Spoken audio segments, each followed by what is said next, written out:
Morning YouTube, it's Eliza. It's been a while since we've talked face to face or camera to face. There's a better way to put that. Disclaimer, before I really start this video, the reason, every time I talk to you guys I have a reason for the room being a mess, but this one's real. And we just moved, Sam and I did, and we don't have any bookshelves or storage bin container things or whatever people normally put stuff in.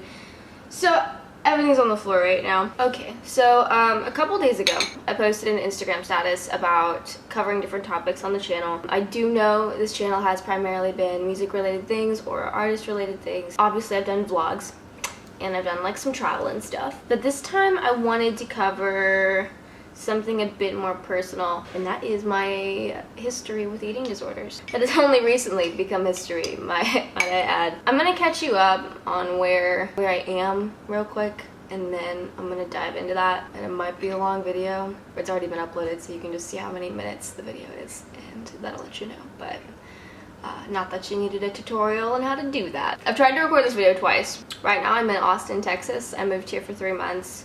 From California. We left a month ago. The reason being for that move is because I hired a trainer out here. I haven't not talked about this because I was ashamed of it or scared to talk about it, because I haven't ever really been public about disorders. I've mentioned it a couple times, but I've never really gone into extensive detail about it. And that's just because I didn't know if I wanted to be a spokesperson about this shit. I just didn't know if I wanted it to be something that was in my identity or not, or how big of a part of my identity I want that to be. But truth is it's been a very big part of my journey, and so that's why I'm about to share this with you. I was in California. I think I had 2 secrets. And I remember this because I don't have secrets. I just don't keep secrets. I talk way too fucking much to really have secrets, and I actually need to work on probably being more private about certain things, but one of them was this, and I didn't want to talk about it because I didn't want it to be me. I didn't want people to normalize it and talk about it and turn it into a joke and a laughing topic, because everyone's so lighthearted about it that we can all talk about it, and it's fine because it's not good, it's not healthy, and you don't want to get used to having that conversation or that topic or saying the same things. You just don't. It's so not okay. And I specifically remember that. And I remember telling people about it when I felt like I was ready to make a change or start trying to make a change. No one fucking cares. And I mean that in the best way possible. That sounds so negative, but I mean, you build this up to be this massive thing because it's affecting you to this level, and you're people are gonna think this about me. People are gonna hold this to my identity, and they're gonna be oh, that's the girl with the eating disorder. Not true, actually, because it's not their morals, it's not their problem. No one is gonna, it's not gonna affect them like it's gonna affect you. It's just a topic that you brought up. And honestly, I really appreciated that. I really appreciated that it wasn't a big deal, because I know growing up in a huge fitness community and stuff, or a fitness house, my mom, she's a triathlete, an Ironman athlete. That was a thing, that was a thing that I thought about, I talked about it all the time because I thought about fitness all the time anyway. So then for it to become a negative thing all of a sudden was I have all these negative thoughts, and it was just shit. So, anyway, this is gonna be my story. When I was probably 13, I was never a fat kid by any means. I remember specifically my weight at 13 because this is when I first ever started working out, ever started running. 98 pounds and 4'11" and 13. I just was I was in my awkward stage, which lasts a long time for me. No one had ever been critical. No one had ever been I'd never been bullied about it. Nothing like that. It was just clearly me. That's where I started out, was a 13-year-old doing P90X in my basement. And I discovered, how much protein you're supposed to eat in a day, and I dove really into it, and I got really heavy into it. And then after I finished that, I still wasn't exactly where I wanted to be, so I picked up running. I picked up all of these things because I can remember looking at other musicians and thinking about the vision that I had in my head of myself as a role model, as an influencer, and I was that's not what she looks like. In my head, she looked like something, and it wasn't what I look like now. And so that became the journey of getting there. And that's not necessarily just body image, it's just the way I had myself in my head. Everyone has a dream person they look like, and I just wanted to be that externally. I started running a lot, and I was running 3 miles a day, and then I would bike something kind of crazy, 25 miles. I was 14, and then I got really into cooking and baking and food substitutions, and I started my own recipe blog, ended up running half marathons, and I loved that too. And then I fell in love with the Gymshark athletes after right before I hired my first personal trainer. This is the phase where all of you are going, oh, I knew she had an eating disorder, because you're thinking about the videos that I posted when I was like 15. I was very skinny then, probably underweight, but I shit you not, that was not the part of the story that includes any part of the disorder. I had very little knowledge of what I needed to do to get to the place I wanted. And I wasn't eating a whole lot. I mean, I didn't know because I wasn't really tracking. And I went vegan for a while and that didn't really work for me. Yeah, I just ended up dropping a lot of weight and I got to like a very, very, very skinny place and I was not happy with that either. So the year I'd gone from like kind of like not happy because of like the other side of the spectrum, and now I was like not happy because of something else. And so at that point I was like, I don't know what I'm doing, I'm gonna hire a personal trainer. And I wasn't scared to eat food. At this point I was 79 pounds. I've never really weighed a whole lot more than like 100 pounds in my life though, because I'm 5 feet tall and I'm just genetics, I'm just very small. So I didn't think 79 pounds was, yeah, it sounds like terrifying, I understand that. And I was very skinny. And I needed to eat more, and so that's what I was doing. And I wasn't scared to put on weight, I just didn't want to lose progress. I just didn't want to start over and go back to that other place. So I hired a personal trainer, and we ended up eating like 2,000 plus calories a day. And I did that for a couple months, and we started weightlifting. And at this point, what I needed was to put on weight, and I wanted to put on good weight, which was muscle. So that was my introduction to like true weightlifting. And then I fell in love with the Gymshark athletes. Pretty much the only YouTubers I follow are Gymshark athletes. Steve Cook is my man, and Nikki Blackadder is my lady. I have been to so many fit expos, and I've met them, and I love them. After I got done training with this woman, this was in Georgia, and like a year went by and like everything was fine, like everything's still going good. I'm like eating all organic at this point and lifting weights, and I'm running and like all kinds of stuff, and I was just in a really healthy place. And then right before I moved to California, I wanted to train like those athletes that I've been watching. I don't want anybody to be like critical of this at all.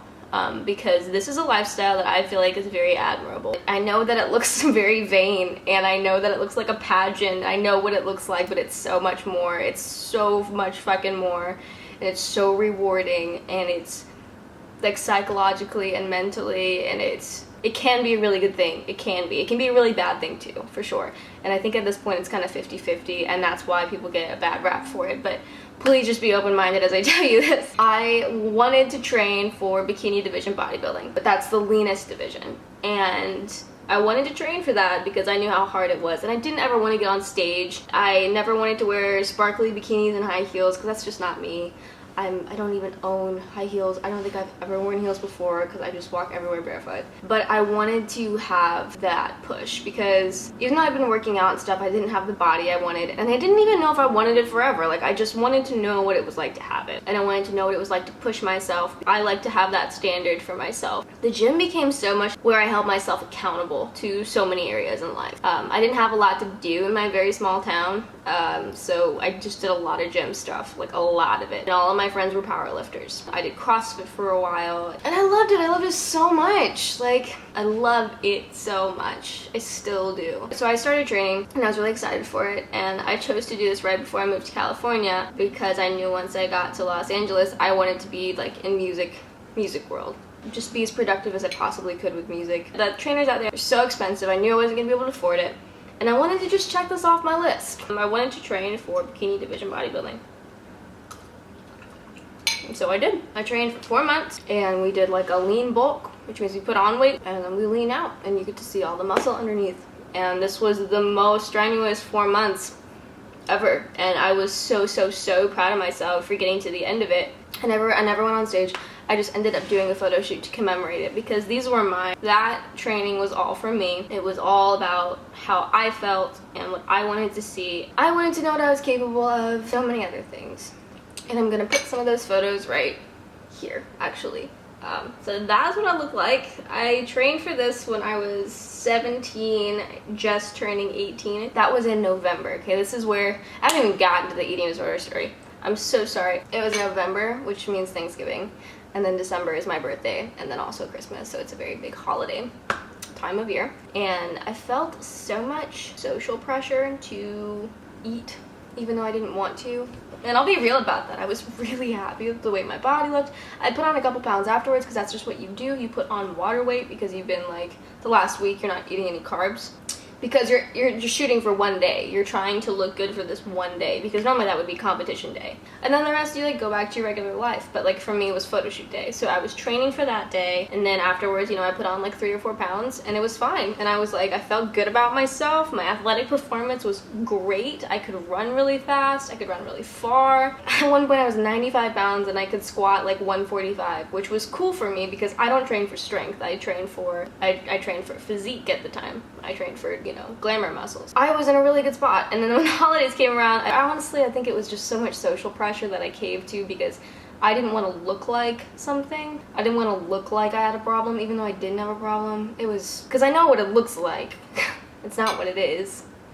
That's honestly the summary of all of this, is like you think you know what something looks like and you don't. Thanksgiving rolls around, Christmas rolls around. That ended up just being like a huge indulging for like, you know, 2 months. Every time I would eat something, I felt like shit, like my stomach would hurt, or I just wouldn't feel good, or like I wouldn't be able to run very far the next day. And mind you, this isn't like a bite of pie. This is like a lot of pie. It just ended up being a very bad problem that snowballed. Oh, I failed to mention, at the last like month of that, I was prepped for the competition or the photo shoot for the bodybuilding thing. I was having these terrible digestive problems, which I have always had very bad digestive problems, and I couldn't figure out what they were. I got tested for celiac disease, Helicobacter, I got tested for ulcers, all kinds of stuff, because they couldn't figure out what was wrong with my GI tract. And I was eating super clean, and I was really hydrated, and I was really taking really good care of myself, and I've always had these problems, but it really got bad like during prep, and it's probably just because I was eating so strict. I couldn't drop weight on the last week, so you can even look at like my before and afters. Like I would have one week where I was like super flat and lean, and the next one I would have like a little pooch like where my belly is, and it wasn't like fat pooch, it was like something was in my stomach, and I couldn't figure out what it was, and I couldn't drop weight. And I had to drop weight on the last week. I remember my mom looking up this thing, and she was like, hey, you remember all those problems with digestion? This is a lot of information for you. She was like, hey, do you remember when you were a kid and you had a really hard time digesting things? And I'm like, yeah. And she's like, well, all these people had the same problem, and they said to try this tea. And it was a laxative tea made with senna leaf. And I tried it, and sure enough, it worked. And I know that sounds like so much information. Yeah, so I tried that and it worked. And then when the holidays came around and I was eating all this food, I was like, you know what? I don't have to feel this way. And so I would eat because I felt like social pressure to eat. Then I would just kind of slowly but surely started abusing laxatives. And even worse, I would feel guilty about the food I was eating, but the pressure to eat it outside of that, because people think that if you're not eating junk food, that you just have a problem with eating junk food, and that's not how it is. Sometimes you just have other priorities, and I will defend that until the day I die, because that is true. It's so fucking true, and it's so damaging. For social pressure of any kind is so damaging, and it's not necessarily anyone else's fault. It's also my fault for caving to that. Dude, that manifests into the next like 2 years of my life, so just be really mindful of that. You don't have to do that. And I did. I would eat, and then I would purge. And I was like borderline bulimic for a year and a half. I really didn't want to eat food, and I really wanted to look like I was eating food. I would eat food, and then I would just not swallow it, and I would just spit it out somewhere where no one was. And that is so gross and so not okay on any level. And then it got worse. I knew I had a problem. I knew I had a disorder. I can remember calling out of work the night before I was supposed to go in, like for a morning shift, because I had just abused the fuck out of laxatives, and it just been like, felt like my stomach was gonna implode on itself, or like I just was in so much pain that I didn't even want to eat. Like, and I was doing this to myself, and I knew it every time, because I knew what I was doing to myself, and that hurt my pride, and that hurt my dedication, and it hurt my commitment, and like all of the things that I had just done. I was so happy with that training that I was gonna get a tattoo for it. I started personal training people over the internet. I did fitness consultations because I love it. I love how rewarding the process can be, and like what it does for you as a person, and it really shows you what you're capable of. And I still encourage it. You just need to have a really good coach. I'm not gonna say the name of mine, but I don't feel like she was necessarily a good coach. And when I've discovered that I probably needed to heal psychologically, which shouldn't take me long to figure out, I told everybody that I had a problem. Everyone in my house, I was like, I think I have a problem and I don't know what to do about it, because I just wanted to put it out there and make people aware of my issues, because I didn't want to normalize it in my head. I didn't want it to become like a habit and that thing that you can't talk about. So the first thing I did was I told somebody about it, which didn't do anything at all, to be honest. And then I knew I was going to be moving to California. So I was like, you know what? We're not going to do fitness things on the road. When we get there, we're not going to do fitness things there. We're not going to track. We're not going to weigh ourselves. We're just going to be a normal human being for a minute. So I tried that, and then things didn't stop. My routine remained for a very long time. When I was living in my car and I was going through my first breakup, all of those things, this problem in my head, this disorder and unhealthy relationship with food was 10 times worse than either one of those. Because I thought about it every day. I woke up every day thinking about it, and I went to sleep feeling guilty about it every day. That's not okay, and that's not any way to live with yourself. And I stopped doing consultations for people and training people because I felt like such shit about myself. And that sucks, to be so in love and passionate about something that you also have this hate relationship with and you can't quite pursue, because it can very easily, you know, lead you into a different chapter of your life that you don't want to fuck with. And I'm happy to say that I don't have a disorder anymore. And I know it's surprising that when I was 15 and 79 pounds, that was not the disorder, but I swear to God it wasn't. Mentally, I was in a much better place than where I was, and people thought I was my healthiest. I was not healthy in here though. I'm here in Texas because I hired a personal trainer again, because I feel ready to do it again.